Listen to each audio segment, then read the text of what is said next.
Hello বন্ধুরা, তোমরা সবাই কেমন আছো? অনেক দিন পর আবারও একটা নতুন ভিডিও নিয়ে চলে এলাম তোমাদের কাছে। তো গতকাল চলে গিয়েছিলাম ফুড ফেস্টিভ্যালে। আমাদের বাঁকুড়াতে এই কয়েক বছরই খাদ্য মেলা বসছে, তো আমার কোনো বছরই যাওয়া হয়নি। গতকাল প্রথম গিয়েছিলাম। তো আমি ফুড ফেস্টিভ্যালে গিয়ে অবাক হয়ে গিয়েছিলাম, কারণ কি নেই সেখানে। খাবার থেকে শুরু করে ফার্নিচার, মশলাপাতি, বাচ্চাদের খেলনা, হোমমেড চকলেট, খাবারের মধ্যে ভেজ, ননভেজ কম্বো, আইসক্রিম, কত কিছুই না আছে। তার সাথে চলছিল লাইভ প্রোগ্রাম। তো বাচ্চারা নাচ করছিল খুবই সুন্দর, গানও খুব সুন্দর সবাই করছিল।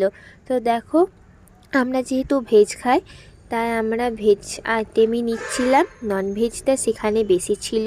তো খাবারের কোয়ালিটিগুলো আমার খুবই সুন্দর লেগেছে দাম হিসেবে।